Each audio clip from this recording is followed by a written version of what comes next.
call Ron Mark. Thank you, Mr Chair. Look, I'm very conscious of the fact that we do need to progress quickly so we can get another bill drawn out of the ballot, so we won't take too much of your time up here like some people appear to be trying to do. So just to speak, and I do apologise before I start now, I may well be repeating some of the things that other good speakers, Jonathan, have a holiday, mate. It's coming soon, don't worry. Anyway, so this is what I mean, the collegial atmosphere that was in existence, and then someone arrives in the house. But never mind, we'll move through. Look, I do apologise if I'm actually going to repeat some of the things that have been said, but I do have to get them on the record for New Zealand First, so bear with me, please. But I've got to applaud Scott Simpson again. You know, that speech hit the nail right on the head.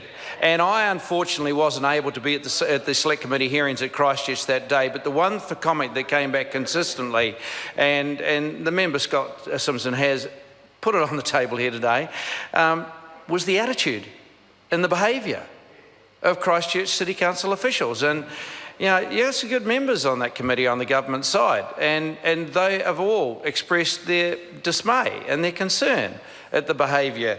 And I would like someone in Christchurch City Council to read the Hansard, to replay these speeches from this evening and take a message, because this message comes from the whole of the Select Committee. And well, that message about the behaviour of Christchurch City Council, well, okay, Labor's distancing itself from that. New Zealand First is not. New Zealand First is not.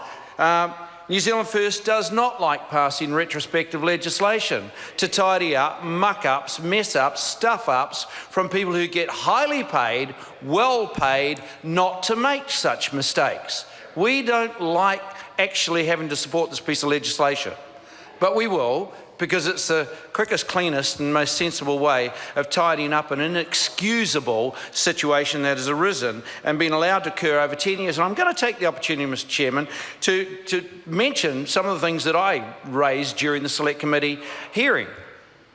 I've heard a lot of rhetoric from certain people promoting super cities and telling me such things as that they bring a greater capacity to employ people with high skill sets that small councils cannot.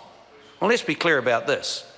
Carterton District Council is the third smallest council in New Zealand. It's never made a stuff up like this.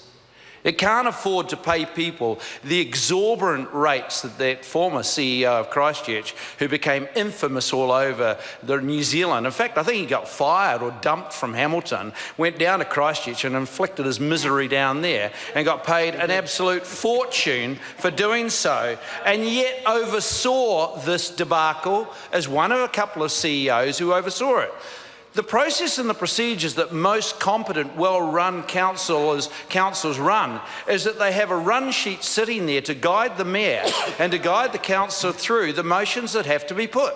And the run sheet is accurate. The run sheet is not inaccurate and does not lead the councillors or the mayors into such a debacle.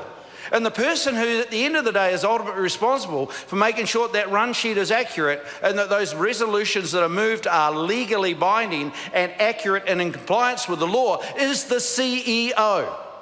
End of story.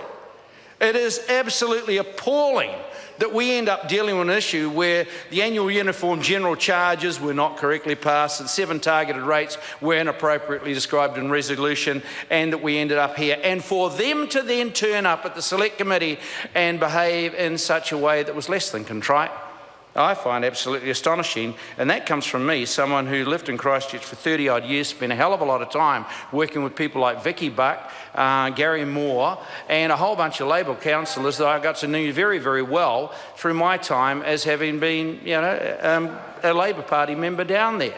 So this annoys us in New Zealand First. It annoys us that we're wasting the time of the House and the time of the Select Committee and the taxpayers' dollars tidying up a mess that should never have occurred.